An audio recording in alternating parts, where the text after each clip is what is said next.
Shield holders New South Wales followed South Australia in holding its final practice session this afternoon for the clash at Newcastle's #1 sports ground.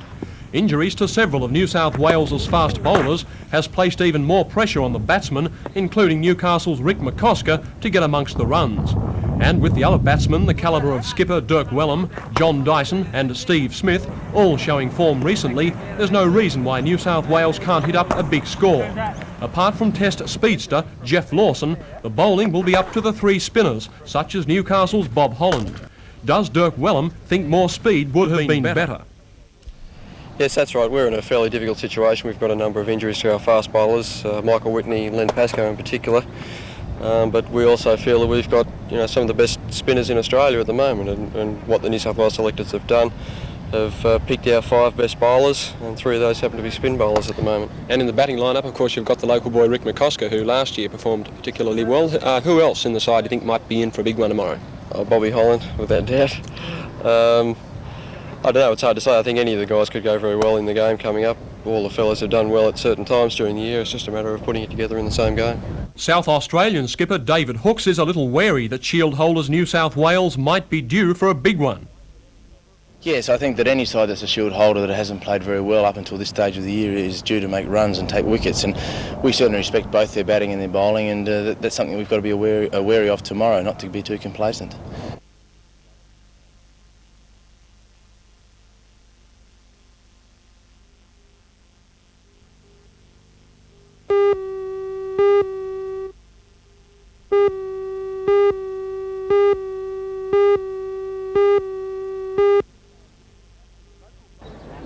Local player Rick McCosker was first man to go in the opening session after looking solid for his 20 runs. Dyson consolidated to take the score to 86 and appeared stunned when given out Port Inverarity bowled sleep as Hooks employed a spin attack very early. That decision paid dividends as Smith followed shortly after without scoring as he fell to the same combination. Captain Dirk Wellham looked good at times but had to shoulder a lot of responsibility with early failures. He eventually went for 30 as the New South Wales 100 came up. His helmet, or was it the ball that claimed his wicket? Toohey had the best of a brief encounter with Test paceman Rod Hogg, dispatching him to the boundary on 3 successive occasions. But it was the Inverarity sleep combination that struck again, and he was out for 29. Matthews was easily run out for 15 when caught hopelessly out of his ground.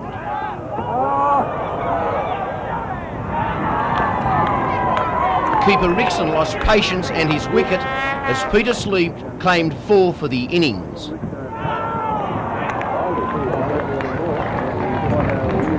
John Inverarity grabbed his first wicket of the innings when Lawson skied a ball to Peter Sleep to be out for 11 with a score at 8 for 212.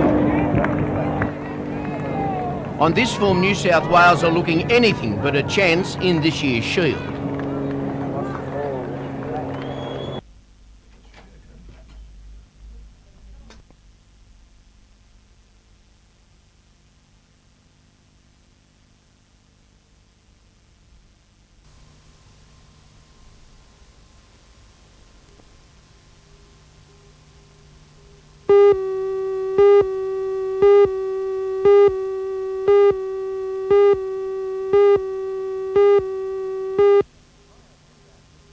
Prior to that, Mr. Cohen held a news conference at which he expressed dismay that Newcastle is not represented on the Australia Council nor any of its boards.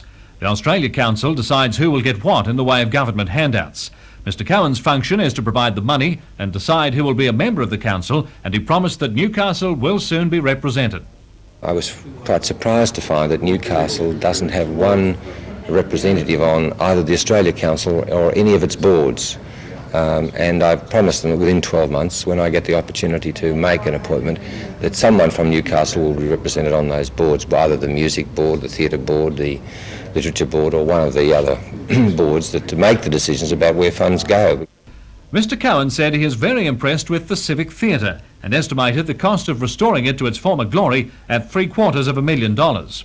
If I'm successful in getting the legislation up at the next budget discussions for capital grants for cultural and leisure facilities, then I will guarantee him that we'll give assistance to the Civic Theatre. I can do no more than that at this stage, but I was very impressed with the enthusiasm and professionalism of everybody I met, and the potential to see that theatre become one of the great theatres of Australia again.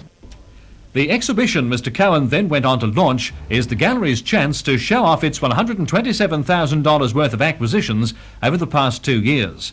They include this oil on canvas by the late Rupert Bunny, the artist's wife and maid, and a Guy Boyd bronze bather with arms surrounding.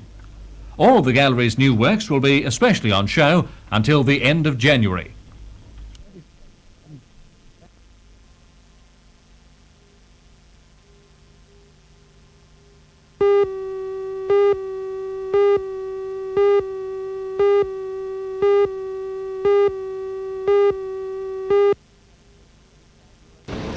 Police, ambulance and state emergency service personnel were kept busy by the downpour, which in some places sent torrents a metre deep across the roads. One of the worst affected was the industrial highway near Toole Street in Mayfield. Shortly after 8 this morning, a small dam burst, sending even more water into the path of cars. Traffic in both directions was blocked and several vehicles stalled. Yet an hour later there was little evidence of the confusion.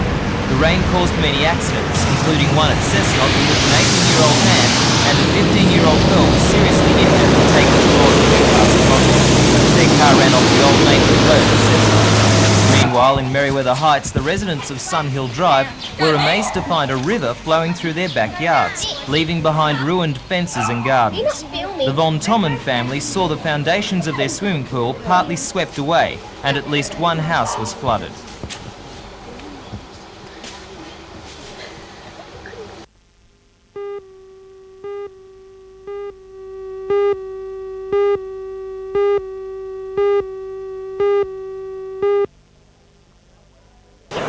This is the way 38 Rotary Exchange students from overseas are likely to remember Christmas in Australia.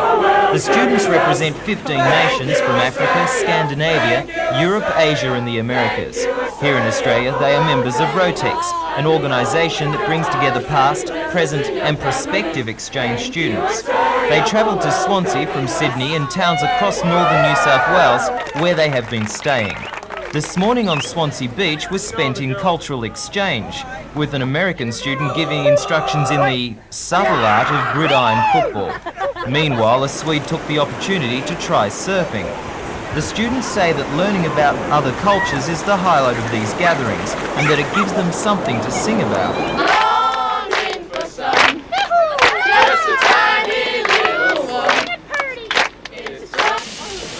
The Christmas celebrations continued in a typically Australian way with a barbecue lunch. Most of the students will return to their home countries in August next year and say they will take with them many good memories of times like this. I think I'm going to remember that the people are very friendly here and very casual and easygoing. And what are you going to both remember about Australia? Flies. The beer and the girls.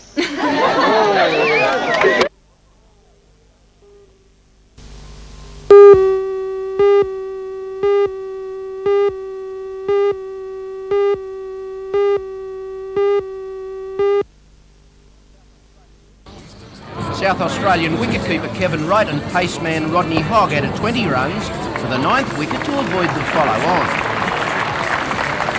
Before Hogg gave Bennett his 5th wicket for the innings as Lawson takes a fine catch low down.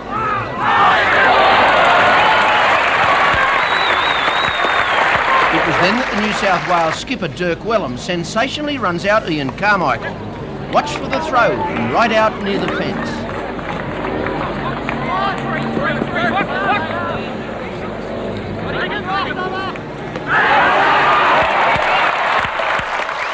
So South Australia are all out for 101 and trail by 144.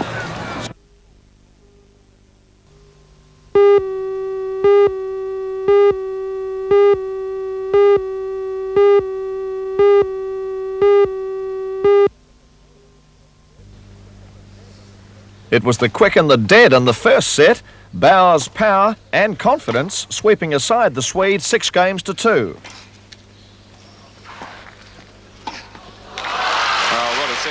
But that all changed. Bauer was suddenly right out of touch as Nystrom picked up his pace and pulled off 2 service breaks to take the second set 6-3 as Bauer went flat. Would have been a great shot if he'd have made Nystrom kept the pressure right on. His return of serve was especially impressive. And Bauer was a picture of frustration. Finally, there were 3 more service breaks for 6-1 in the deciding set, and for Nystrom, $20,000 and a possible Davis Cup singles berth against Australia.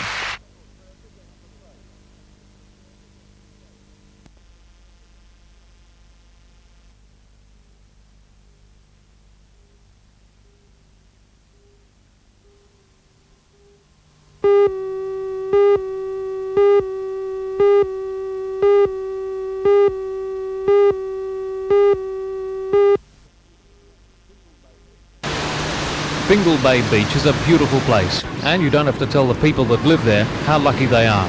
So when the council digs an ugly trench next to the caravan park, which pours dark, murky water over the beach and into the bay, they see red. Today, angry residents confronted Port Stephen Shire councillors to demand that something be done. Council engineers told residents the best short-term solution was to stop work on the drain to allow sediment polluting the water to settle down.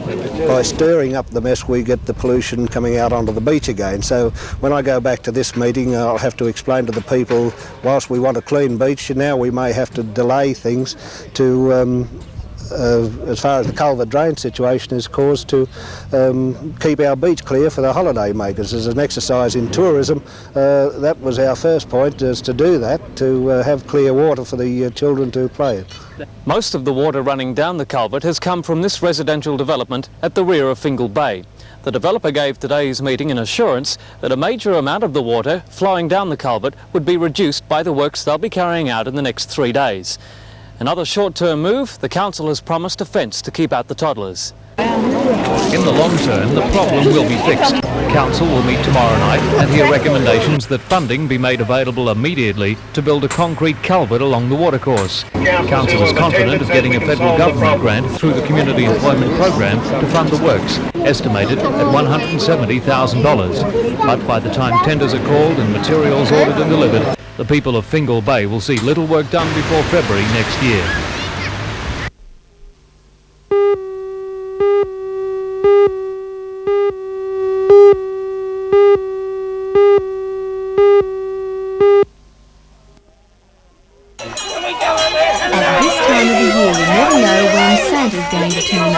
Yesterday, he surprised children in Strait, Mayfield. He brought along a big red sack of lollies and handed them out to everyone, even us. Santa comes here every year with lollies for the children.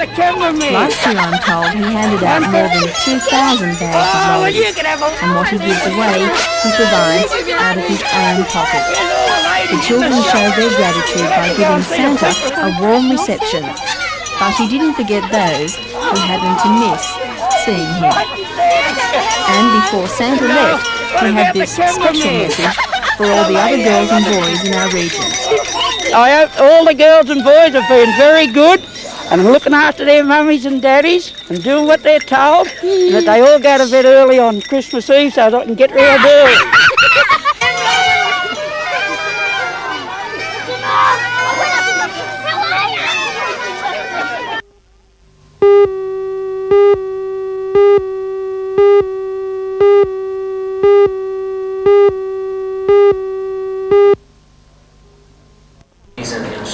The Hunter Region Summit Conference was held in Newcastle last September.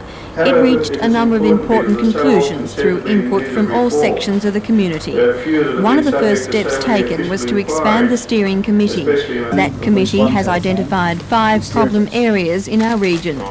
The first 2 involve the aged services and children's services. Task forces already established will look at ways of improving these facilities in the Hunter. We see that these, of course, are ongoing concerns. In the case of the children's services, you'll appreciate that there are many services already being provided for children. The aim of the task force will be to see that there is coordination on a regional basis, such that children's services can be expanded and given due consideration.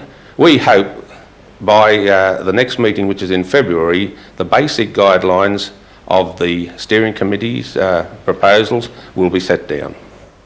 Right. The other three areas for task force action involve the fishing industry and its problems of overfishing and over-licensing. A task force will also look at a more stable workforce in the rural industry and the need for long-term employment prospects. The fifth area of concern is in making the region more autonomous by decentralising services, particularly government services. Mr Russell says that this is just the start and admits that the region has many more problems which must be tackled. There are other problem areas which need consideration. However, you'll appreciate that the steering committee can only meaningfully handle a number of questions. This is why they have picked only 5. And it's these 5 which will be progressed at this stage.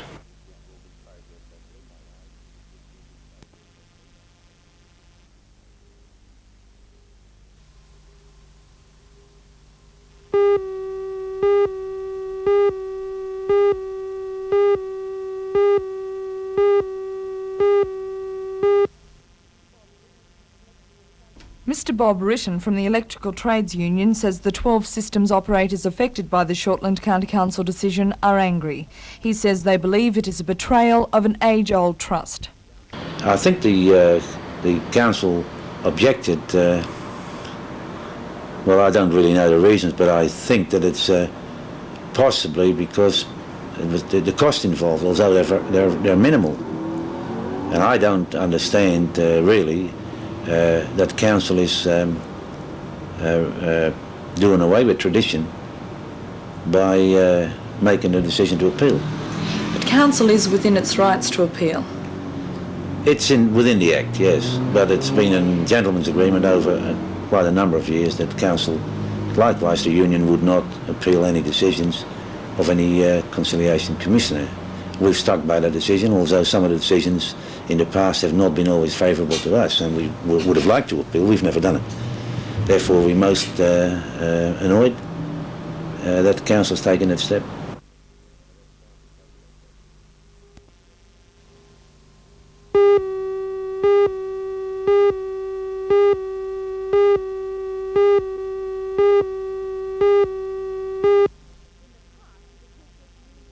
In the past, the Christmas-New Year period has been a time of mass carnage on northern roads. Last year, a reduction in the Christmas road toll was attributed to random breath testing.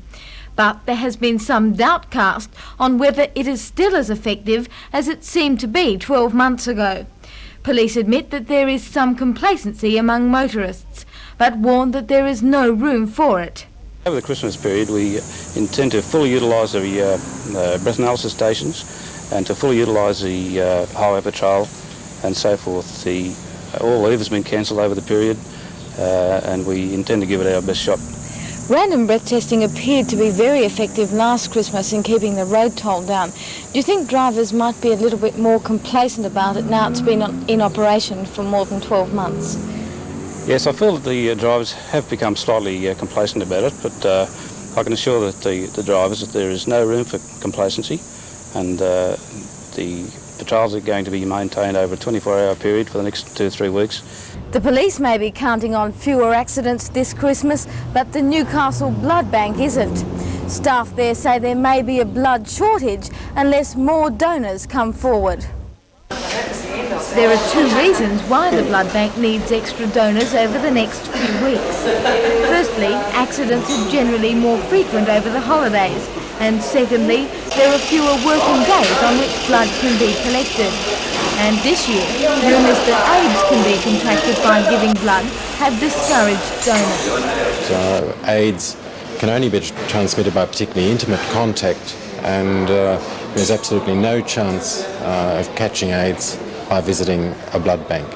Furthermore, there haven't been any cases of AIDS in the Hunter Valley to date.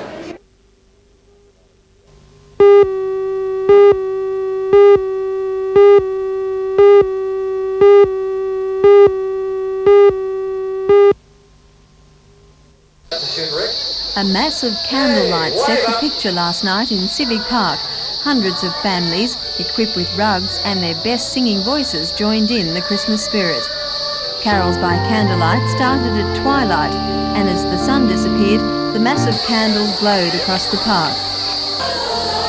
The program not only included traditional Christmas songs, but a few jazzed up numbers. And among those to appear on stage last night, the NBN Children's Choir.